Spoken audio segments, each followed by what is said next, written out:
الصبح بدا من طلعتي. اللہ نے مشورہ کیا تھا فرشتوں سے وَإِذْ قَالَ رَبُّكَ لِلْمَلَائِكَةِ إِنِّي جَاعِلٌ فِي الْأَرْضِ خَلِيفَةً. لیکن کچھ مفسرین کہتے ہیں کہ اللہ کو ضرورت نہیں فرشتوں سے مشورہ کرنے کی. اللہ نے فرشتوں سے مشورہ نہیں کیا بلکہ رب نے انہیں آگاہ فرمایا تھا کہ میں لگا ہوں زمین پہ اپنا نائب بنا, میں خلافت دینے لگا ہوں زمین پہ. اب یہ تو دینے والے کی مرضی ہے نا اس نے کس کو دینی ہے, یہ تو دینے والے کی مرضی ہے نا اس نے. تو کچھ لوگ کہتے ہیں کہ دینے والے سے زیادہ ہمیں پتہ ہے.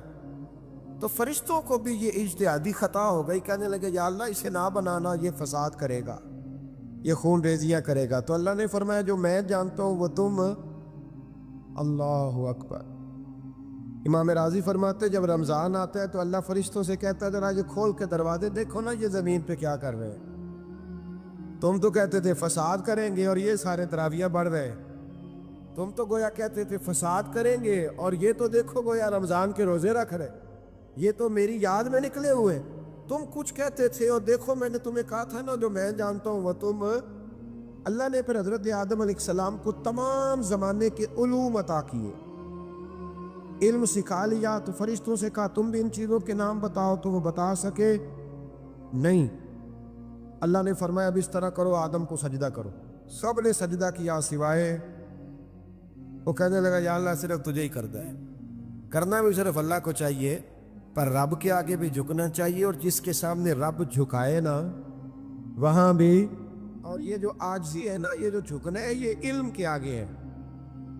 ہماری مصیبت یہ ہے کہ ہم علم کے آگے بھی گردن جھکانے کو تیار نہیں ہوتے, وہاں بھی ہم خود عالم فاضل بن جاتے ہیں.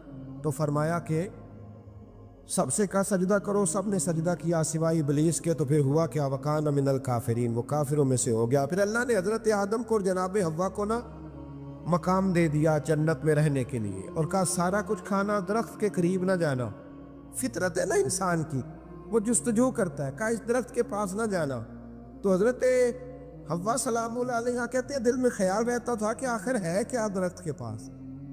یہی انسان کا عقیدہ توحید ہے کہ جہاں سے رب منع کر دے وہاں وہ منع ہو جائے. اور یہ ان کی خطا نہیں تھی, یہ اللہ کی حکمت تھی, چونکہ رب نے تو پہلے کہہ دیا تھا بنایا ہی زمین کے لیے, تو یہ تو سارا کچھ ہونا تھا تو زمین پہ آنا تھا نا. تو حضرت حوا اور جناب آدم کے پاس شیطان آیا, اس کو نکال تو دیا تھا پر ابھی اس کا جنت میں آنا جانا بند نہیں ہوا تھا, یہ بھی اللہ کی حکمت تھی. تو وہ کہنے لگا تمہیں پتہ ہے بعد میں مر جاؤ گے. تو حضرت حوا کہنے لگی کیا موت بھی آئے گی؟ کہاں, اس کی تکلیف بھی بڑی ہوگی, تو پھر بچیں گے کیسے؟ تو کہنے لگے پھل کھا لو اس درخت کا. تو بچنے کے لیے پھل کھایا تھا. حضرت عیسیٰ علیہ السلام ایک دن پڑھ رہے تھے انجیل, تو آپ نے نبی پاک کا تذکرہ پڑھا, اس سانپ نے سن لیا. تو حضرت عیسیٰ سے کہنے لگا حضور یہ بتائیں کہ وہ نبی پاک ملیں گے کہاں؟ تو حضرت عیسیٰ فرمانے لگے کہ مکے میں آئیں گے اور مدینے میں رہیں گے. تو کہا ملاقات کیسے ہو سکتی ہے؟ فرمایا چلا جا مکے. تو وہ سانپ 600 سال غار ثور میں, اور اس نے 70 جگہ پہ سوراخ کیے. کتنے سال بیٹھا رہا بول کے بتائیے؟ آپ 6 گھنٹے بیٹھ کے دکھائیں, سوال ہی نہیں پیدا ہوتا. ہم بڑے کمزور ہو گئے, ہمارے لیے معاملہ بڑا اور طرح کا ہے. ہماری مرضی کا کوئی بات کرے تو ہم اس سے راضی ہیں. 600 سال وہ سانپ بیٹھا رہا, 600 سال, اور 70 اس نے سوراخ کیے غار ثور میں. لیکن وہ بھی عاشق تھا نا. اور یہاں معاملہ یہ تھا کہ ابوبکر صدیق دعا مانگ کے گئے تھے کہ میں نے کسی کو موقع نہیں دینا, ایک میں ہوں گا دوسرا میرا یار ہوگا. وہ غار ثور کی تو لذت ہی یہ والی تھی, ایک میں ایک میرے محبوب. اس نے 70 سوراخ کیے ہوئے تھے. جناب ابوبکر صدیق نے کہا حضور آپ ٹھہریں, میں ذرا بھی آیا صفائی کر کے. تو نبی کریم علیہ السلام رکے تو حضرت ابوبکر صدیق نے کہیں پگڑی پھاڑ کے رکھی, کہیں چادر پھاڑ کے رکھی, اتنے سوراخ بند کیے تو جو ایک رہ گیا وہاں ایڑی رکھ دی. تو اب وہ سانپ بھی شکوہ کرنے لگا کہ یار تو بھی کوئی نرالا ہی عاشق ہے کہ میں نے تو کسر ہی کوئی نہیں چھوڑی تھی, 70 سوراخ کیے تھے اور تو نے بھی کمال ہی کر دی ہے, یہ سارے ہی بند کر دیے, جو بچ گیا اس پہ ایڑی رکھ دی. اس نے پتہ نہیں کتنے ڈنگ مارے. سانپ کا جب ڈنگ لگتا ہے تو وجود میں بہت زیادہ گرمی پیدا ہوتی. حضرت ابوبکر صدیق کے بارے میں ہمارے شارحین نے لکھا روئے نہیں, وجود اتنا گرم ہوا کہ آنسو ٹپک پڑے. نبی کریم صلی اللہ علیہ وسلم نے فرمایا ہٹا نہ ذرا پیر, پھر انہوں نے ہٹایا تو میرے مصطفیٰ میں لعاب دہن لگایا۔ حضرت ابراہیم ابن ادہم رحمت اللہ علیہ بادشاہ وقت تھے، اللہ سے بڑا پیار تھا۔ رات کو بستر پہ لیٹتے تو دل کرتا میرے اندر بھی اللہ ایسی صلاحیت پیدا کرے کہ میں بولوں تو میرا رب مان جائے، میں بات کروں تو میرا رب میری اس بات کا بھرم رکھے۔ دل میں خیال آتا تھا، لیکن تھے تو بادشاہ نرم نرم بستروں پہ سوتے تھے۔ ایک دن سوئے ہوئے تھے، چھت پہ کسی کے چلنے کی آہٹ محسوس ہوئی۔ بادشاہ کی چھت پہ بغیر اجازت کون گیا؟ کون ہے چھت پہ؟ تو جب مالک کسی کو قریب بلانا چاہتا ہے تو سبب بھی پیدا فرمائی دیتا ہے۔ وہ بندہ تھا کہ فرشتہ تھا، وہ انسان تھا یا اللہ کا پیغامبر تھا؟ اوپر سے بولا، کہنے لگا میرا اونٹ گم ہو گیا ہے، آپ کی چھت سے تلاش کر رہا ہوں۔ میرا بولیے گا، میرا اونٹ گم ہو گیا ہے، آپ کی چھت سے تلاش کر رہا ہوں۔ حضرت ابراہیم ابن ادم کہنے لگے بڑا بیوقوف ہے، بھلا اونٹ کا چھت پہ کیا کام؟ تو وہ اوپر سے آواز دے کے کہنے لگا آپ بھی بڑے بیوقوف ہیں، نرم نرم بستروں پہ خدا کی یاری کا کیا کام؟ نرم بستر بھی ہو، آرام بھی ہو، رب بھی ملے۔ الذین یذکرون اللہ قیاما وقعودا وعلی جنوبہم، اٹھو، بستر چھوڑو، اس کی بارگاہ میں کبھی قیام کرو، کبھی سجدہ کرو، کبھی رو کے اسے مناؤ، کبھی ناز کر کے اسے مناؤ، کبھی اس کے یار پر درود پڑھ کے مناؤ، کبھی قرآن کی تلاوت کر کے مناؤ، کبھی ذکر حسین کر کے مناؤ، کبھی یاد صدیق کر کے مناؤ، کبھی سیدہ فاطمہ کا نام لے کے اسے راضی کرو، کبھی حضرت عائشہ کے تذکرے کر کے اسے راضی کرو، پھر بستر پہ کیوں لیٹے ہوئے؟ حضرت ابراہیم بن ادم فرماتے دل پہ چوٹ کر گئی بات، اٹھا، بادشاہی چھوڑ دی، جنگل میں نکل گیا، اس کی یاد میں لگ گیا، چھوڑ دیا سارا کچھ۔ ایک دن دریا کنارے بیٹھے، سوئی دھاگے کے ساتھ اپنی قمیض سی رہے، پرانے دور کا وزیر گزرا، اسے بڑا ترس آیا، آگے کہنے لگا بادشاہ کیا آپ نے کھپ پایا؟ دیکھو نا کتنی آپ کی سلطنت تھی، کیسے عیش و عشرت تھے، ایک اشارہ کرتے تھے تو سارا ملک اکٹھا ہو جاتا تھا، اب آپ کو کپڑے سی کے دینے والا بھی کوئی نہیں رہا، اپنے ہاتھ سے آپ کپڑے سی رہے ہیں، یہ کیا آپ نے اپنا حال کر لیا ہے؟ جے تو وکیا عشق بازار بھی نہیں، جے تو چڑھیا اتے بار بھی نہیں، ایڈا سستا سودا پیار بھی نہیں، ایٹا سوکھا لبدا یار بھی نہیں، کئی جنگل گانے پیندے نے، کئی دوزخ لگنے پیندے نے، جو اس ملوں بھی مل جاوے، ایدو سستا ہور گپار بھی نہیں، کچھ سمجھ نہیں آندی لوکاں نوں، اوکا دے نال شہید کرے، ڈٹھی یار دے ہاتھ تلوار بھی نہیں، پر او دا خالی جاندہ وار بھی نہیں۔ مانے لگے وہ کیسی بادشاہت تھی اور یہ آپ کو کپڑے سی کے دینے والا بھی کوئی نہیں۔ اللہ کے بندے زیادہ باتیں نہیں کرتے، کام زیادہ کرتے ہیں، وہ پاسوں میں نہیں الجھتے، وہ عمل کی دنیا میں آگے نکلتے ہیں، بول بول کے اپنا آپ ظاہر نہیں کراتے، وہ اپنے کردار سے اپنا آپ ظاہر کراتے ہیں۔ سوئی کے ساتھ کپڑے سی رہے تھے، سوئی دریا میں پھینک دی، بولے کچھ نہیں، اس نے کہا کہ وہ بادشاہت کتنی اچھی، جواب کچھ نہیں دیا، سوئی پھینک دی۔ اب دیکھا وزیر کی طرف نگاہ اٹھا کے، اب دوبارہ کہنے لگے مچھلیوں میری سوئی تو واپس کرو، مچھلیوں میری سوئی تو واپس کرو۔ ہر مچھلی اپنے منہ میں سونے کی سوئی لے کے برآمد ہو گئی، فرمانے لگے سونا تو چھوڑ آیا ہوں، مجھے میرے والی چاہیے، اس کو تو چھوڑ آیا ہوں، پھر مجھے وہی لا لا کے دکھاتی ہو، چھوڑ آیا ہوں میں، مجھے سونے کی ہاتھ میرے والی سوئی لاؤ۔ ایک مچھلی سوئی لے کے آئی، حضرت ابراہیم بن ادہم سوئی پکڑی، پھر سے کپڑے سینے لگے، ایک جملہ جواب میں، اس وزیر کی اتنی لمبی چوڑی تقریر اور ایک جملہ جواب میں، یوں نگاہ اٹھائی، فرمانے لگے وہ حکومت اچھی تھی یا یہ حکومت اچھی ہے؟ وہ حکومت اچھی تھی یا یہ حکومت اچھی ہے؟ پتہ اس کا اثر کیا ہوتا ہے؟ کردار دکھانے کا، کردار دکھانے کا، خدا کی محبت دکھانے کا۔ حضرت ابراہیم بن ادم فرمانے لگے اس وقت تو دنیا میری ڈر کے بعد مانتی تھی، اب اللہ سے پیار کیا ہے تو اللہ نے ساری مخلوق کے دلوں میں میری محبت پیدا فرما دی. اب لوگ مجھ سے محبت کرتے ہیں اس لیے کہ میں نے اللہ سے پیار کیا ہے, اس نے سارے میرے فرما بردار بنا دیے ہیں. پتہ اس کا اثر کیا ہوتا ہے؟ وزیر نے کیا کیا, گھوڑے سے اترا اور ساتھ جو نوکر تھا اس کو کہنے لگا یہ گھوڑا واپس محل میں لے جاؤ, مجھے بھی وہ والی بادشاہی نہیں چاہیے, یہ والی بادشاہی چاہیے, میں بھی یہ والی بات. میرے عزیز تو کہاں کھویا پھرتا ہے؟ حضرت جابر بن عبداللہ رضی اللہ تعالی عنہ, بخاری مسلم ہے, کہتے ہیں جب خندق کی جنگ ہو رہی تھی نا, غربت بڑی تھی, قحط بڑا تھا, صحابہ پریشان تھے, 2-2 3-3 پتھر پیٹ پہ باندھے ہوئے. میں حضور کو دیکھ کے گھر آیا تو زوجہ سے کہا بھلی مانس کچھ ہے کھانے کی؟ کہنے لگی تھوڑے سے جو ہیں. تو میں نے کہا پیسوں کی تو کتنی روٹیاں بنے گی؟ کہنے لگی 2-3. 4 بن جائیں گی. کہنے لگے سالن. زوجہ کہنے لگی اگر وہ بکری کا بچہ ذبح کرو تو 3-4 بندوں کا سالن بھی بن جائے گا. کہتے میں نے اسے ذبح کیا, بیوی سے کہا تو جاؤں پیس. کہتے میں نبی کریم کی بارگاہ میں حاضر ہوا صلی اللہ علیہ وسلم, حضور کی خدمت میں. زوجہ کہنے لگی کان میں کہنا حضور کے, سارے نہ آئے. جس طرح لیڈروں کے کھانے اندر ہوتے ہیں علیحدہ, اور جو نعرے لگا رہے ہوتے ہیں نا سویر سے, انہیں ڈبہ ملتا ہے, لیکن وہ پھر بھی نعرے لگاتے ہی رہتے ہیں. مجھ پہ الزام لگنے لگا ہے کہ آپ سیاست دانوں کو ہر جمعے میں رگڑا دیتے ہیں. تو میں کہنا انہوں صحیح کر چھوڑو, پھر اسی مڑ جانے ہیں, تنوا کو سیانے ہو جائیں. یہ سیانے نہیں ہو رہے, ہمیں بات کرنے کی بھی اجازت نہیں. شعر کہہ دیتا ہوں کہ ہم آہ بھی کرتے ہیں تو ہو جاتے ہیں بدنام, وہ قتل بھی کر دے تو چرچا نہیں ہوتا. انہوں نے نہ کدے پوچھا جی, سانو آخیا جی چپ رہو. لیکن بھائی یہ اس ممبر کا تقاضا ہے, میرے امام اعظم کا فتویٰ ہے, جو عالمی حالات سے باخبر نہ ہو وہ جمعے کا خطبہ نہ دے. وہ جو رٹی رٹائی باتیں ہم سے نہیں ہوتی, اس لیے کہ جلال بادشاہی ہو یا جمہوری تماشا ہو, جدا ہو دین سیاست سے تو رہ جاتی ہے چنگیزی.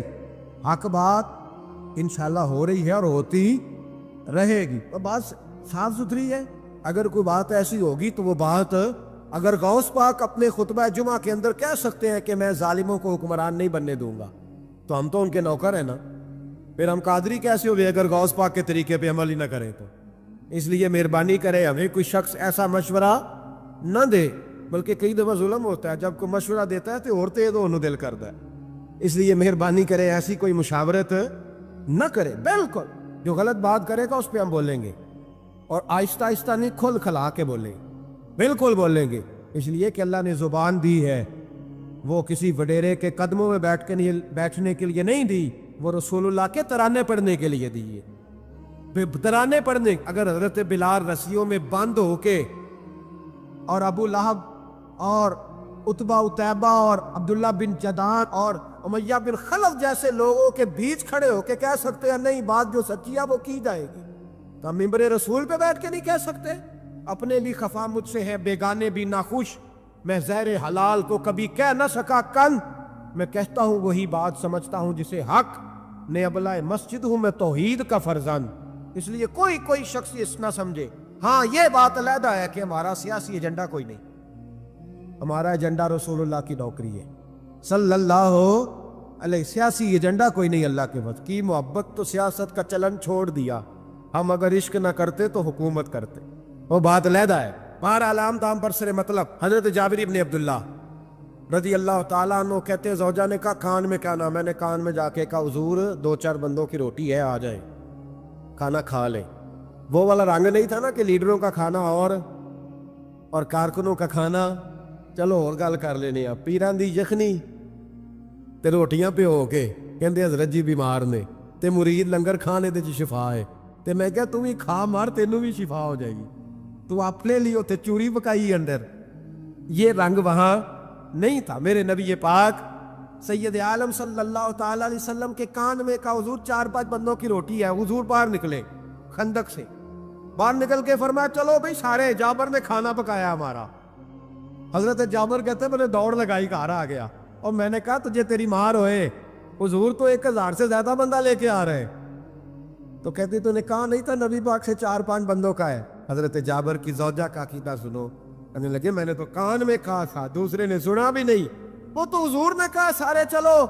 تو کہتے ہیں زوجہ مجھے تسلی دینے لگی, کہنے لگی بس پھر جو نبی آ رہے ہیں وہ انتظام بھی کرائیں گے, جو آ رہے ہیں وہ انتظام بھی کرائیں گے.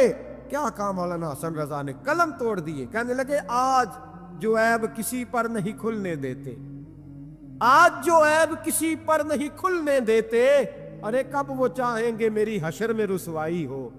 دل میں ہو یاد تیری کوچائے تنہائی ہو, پھر تو خلوت میں عجب انجمن آرائی ہو. کہتے حضور آئے 1000 سے زیادہ کا لشکر لے کے, اور مجھے فرمانے لگے روٹیاں نہ پکانا, پہلے آٹا میرے پاس لاؤ, اور چولہے سے کھانا نہ اتارنا, مجھے لے جاؤ. کہتے میں نے سالن بھی پیش کیا, روٹیاں بھی. حضور نے تھوڑا سا لواب دہن آٹے میں ڈال دیا, لواب دہن, تھوڑا سا لواب دہن ہنڈیا میں ڈال دیا. فرمایا اب نکالتے جاؤ اور کھاتے جاؤ, میرا جھوٹا ہو گیا, اب نکالتے جاؤ. حضرت جابر ابن عبداللہ کہتے ہیں 1400 بندے نے کھایا, ہمیں نہیں پتا روٹیاں کدھر سے آئی, اتنی برکت ہوئی پتہ نہیں کدھر سے آئی, سالن پتہ نہیں کدھر سے آیا. کہتے ہیں سارے سیر ہو کے کھا لیا, تو فرمایا چلو بھی جاؤ جا کے کام کرو.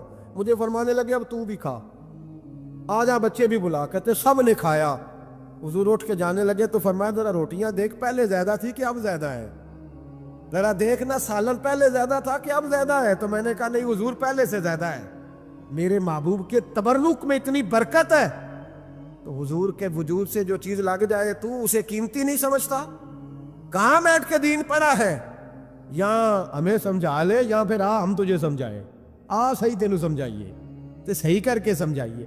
ان لوگوں کو گمراہ کرتے ہو, اتنا غلط نظریہ, اس قدر غلط ہو. میں نا غار ثور پہ چڑھنے لگا تو مجھے وہاں ایک نیچے صاحب مل گئے, کہنے لگے اتھے کی لین چلے ہو.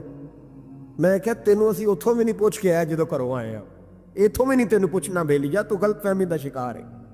کہنے لگا وہ تو حضور تو کام سے گئے تھے, آپ کو کیا کام ہے. میں کہ ایسے لئے ٹائم نہیں تیرنا گل کرن دا, اس وجہ سے کہ سانوں تے غار ثور پہ یاد ہوں دی ہے. وہ واپس آ گئے, عام آدمی تھا, خیر وہ کہیں سے آیا ہوا تھا, اردو بولتا تھا. تو میں ایک عمرہ کرنے کے لیے جارانہ سے واپس آیا تو طواف ہم کر رہے تھے, وہ بھی مجھے نظر آ گیا دوڑتا ہوا. میں انہوں آواز مار لی, میں کیا حضرت حاضرہ تے پانیاں سے دوڑیا سن تے تو کا تو چھالا ماری پھر دے, او بیائی کولر تے جا بھی آرام کر جا کے. کہندے نہیں انہاں دی ادا تے ادا کرنی ہے. تو میں کہ اگر تو حضرت حاجرہ دی ادا کرنی تے اسی حضرت ابوبکر صدیق دی ادا کرنی. عجیب آدمی ہے بھائی تو, عجیب بات ہے. لوگوں کا فلسفہ اپنا اپنا, اور پھر پکڑے ہم کہ اس بندے کو جو جواب نہ دے سکے. ایسا نہ کرو, یہ زیادتی ہے. امت کو اکٹھا کرو, اتفاق. یہ مجھ سے سوال کئی جمعے سے ہو رہا تھا. میں اصل میں نا ان موضوعات کو چھیڑتا نہیں, میری طبیعت اور ہے. لیکن کوئی بندہ یہ نہ سمجھے کہ ہمیں جواب نہیں آتا. یہ سوال اٹھا تھا, کوئی یہ نہ سمجھے کہ ہمیں جواب اللہ کے فضل سے, اللہ کے فضل سے. یہ قرآن مجید پڑھا ہے, یہ مسجد ہے, یہ جمعے کا دن ہے. ہم بات صرف وہ کرتے ہیں جس میں ضمیر اجازت دیتا ہے, اس لیے کہ سدا تو نہیں نہ رہنا. پتہ نہیں صبح اٹھ سو کے اٹھنا ہے کہ نہیں اٹھنا, تو قوم کو گمراہ کر کے دین کے نام پہ جانا کدھر ہے. اس لیے بھائی خیال ہوتا ہے کہ تم لوگوں کو خراب نہ کرو. ہم تو چاہتے ہیں امت اکٹھی ہو جائے, لیکن یہ ظلم کرتے ہو. جب چھیڑو گے کسی کو تو پھر تو اس کا حق بنتا ہے نا وہ بولے. پھر چھیڑا جاتا ہے. تھوڑے دن ہوئے حضرت حلیمہ سعدیہ کا سارا گھر گرا دیا, بلڈوزر چلا دیا. کہنے لگے یہاں لوگ آتے ہیں تو شرک ہوتا ہے. اور میں نے کہا جہاں اللہ کریم نے توحید پھیلانے کے لیے رسول کو بھیجا, 4 سال جہاں نبی پاک رہے, وہاں کیسے شرک ہو سکتا ہے. کس طرح کی تو بات کرتا ہے. بہرحال جہاں میرے نبی پاک بیٹھ جائے وہ جگہ برکت والی ہو جاتی. اس جگہ کو چومنا مسلمان کا ایمان ہے, اس جگہ پہ سجدہ کرنا مسلمان کا ایمان ہے, اس جگہ بیٹھ کے تبرک حاصل کرنا یہ مسلمان کا. میں تو پہلی دفعہ ریاض الجنت میں داخل ہوا تو میرے ساتھی کہنے لگے کیا ہوا. میں کہا ادھر آؤ, لوکاں نو اگے جا کے ملنی, سانو ایتھے ہی لب گئی جے. روضہ تم من ریاض الجنہ, بار حدیث لکھی ہے. حضور نے فرمایا جو یہاں آ گیا وہ جنت میں آ گیا. یہ ہے عرض جنت, یہ طیبہ کی زمین ہے. جنت بھی یہی, مال کے جنت بھی یہی ہے. ایک بات اور کرنی ہے, بڑی ضروری ہے, میری بھی اور آپ کی بھی ذمہ داری ہے, اس کو بھی ضرور کرنا چاہتا ہوں. سن لیں, محمود غزنوی نا گزر رہے تھے, یہ آپ نے نا میری طرف دیکھنا ہے, یہ بات سنتے ادھر دیکھو, خاص اہم مسئلہ ہے, اس پر بڑا ضروری ہے آپ کا متوجہ رہنا. محمود غزنوی کہتے ہیں میرے دل میں خیال آیا کرتا تھا ہمیشہ کہ میں واقعی سبکتگین بادشاہ کا بیٹا ہوں یا معاذ اللہ میرا باپ کوئی اور ہے. اور ایک خیال مجھے آتا تھا کہ قیامت واقعی قائم ہوگی، شک رہتا. اور تیسرا میرے دل میں خیال آتا تھا کہ یہ مولوی بیچارے کمزور سے ہوتے ہیں، تو حدیث پاک میں آتا ہے کہ علماء نبیوں کے وارث ہیں. تو یہ واقعی حدیث سچی ہے یا مولویوں نے اپنی شان کے لیے بنا لی ہے؟ کہتے شک تھے تین، میں کہتا نہیں تھا کسی سے، پر دل میں رہتے تھے. ایک دن میں ہندوستان کی ایک گلی سے گزر رہا تھا، تو دین کا ایک طالب علم نے کونے میں بیٹھ کے تھڑے پہ پھٹے پہ بیٹھ کے نا سبق یاد کر رہا تھا. اسے جب سبق بھول جاتا نا تو ایک ہندو کھتری کی دکان تھی، اس کے اندر چراغ جل رہا تھا اور ایک چھوٹا سا روشن دان تھا، اینٹ نکلی ہوئی تھی، وہاں سے نا ایک کرن بار آ رہی تھی روشنی کی. تو وہ طالب علم جب سبق بھول جاتا تو کتاب روشنی کے آگے کرتا، عبارت دیکھتا، پھر کونے میں جا کے یاد کرتا. محمود کہتے مجھے بچے کا ذوق بڑا اچھا لگا. میں نے اسے بلایا، میں نے کہا بچے تم لالٹین کیوں نہیں خریدتے؟ تو کہنے لگا میں یتیم ہوں اور رسول اللہ کا دین پڑھنا میرا شوق ہے، مدرسے میں پڑھتا ہوں پر غربت ہے، لالٹین نہیں. کہتے میں نے اسے تھپکی بھی دی اور لالٹین بھی دی. میں نے اسے کہا 2 سپاہیوں کی ڈیوٹی لگائی، جب تیل ختم ہو جائے تم نے تیل پہنچانا ہے.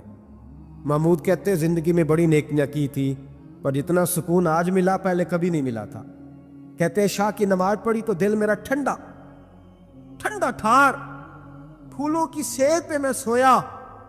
کہتے ہیں آج تو میرے نصیب ہی جاگ گئے، نصیب ہی جاگ گئے. کہتے سارا شہر ایسے جیسے پھولوں کی طرح مہک رہا ہے. کہتے میں کیا دیکھتا ہوں کہ خواب میں میرے رسول تشریف لے آئے. خواب میری وچ ماہی آیا تے میں گل وچ پا لئیاں باواں تے ڈر دی ماری اکھ بھی نہ کھولاں کتے پھر وچھڑ نہ جاواں. اور کسی شخص نے کہا تھا چر ہویا مینوں ترلے لیندیاں کدی موڑ میرے ول واگاں. خواب میری وچ ایک وار جے آویں میں ساری عمر نہ جاگاں. کہتے حضور آئے خواب میں، ایک جملہ حضور نے کہا، ایک جملہ نبی پاک صلی اللہ علیہ وسلم نے کہا ایک، اور میرے تینوں سوالوں کے جواب دے دیے. ذرا دل کے کانوں سے سننا. کہتے محبوب فرمانے لگے او سبکتگین کے بیٹے، تو نے آج میرے ایک وارث کی خدمت کی ہے، میں قیامت کے دن تیری سفارش کروں گا. کہتے ہیں مجھے سمجھ آ گئی کہ میں سبکتگین کا بیٹا ہوں، مجھے سمجھ آ گئی کہ قیامت قائم ہوگی.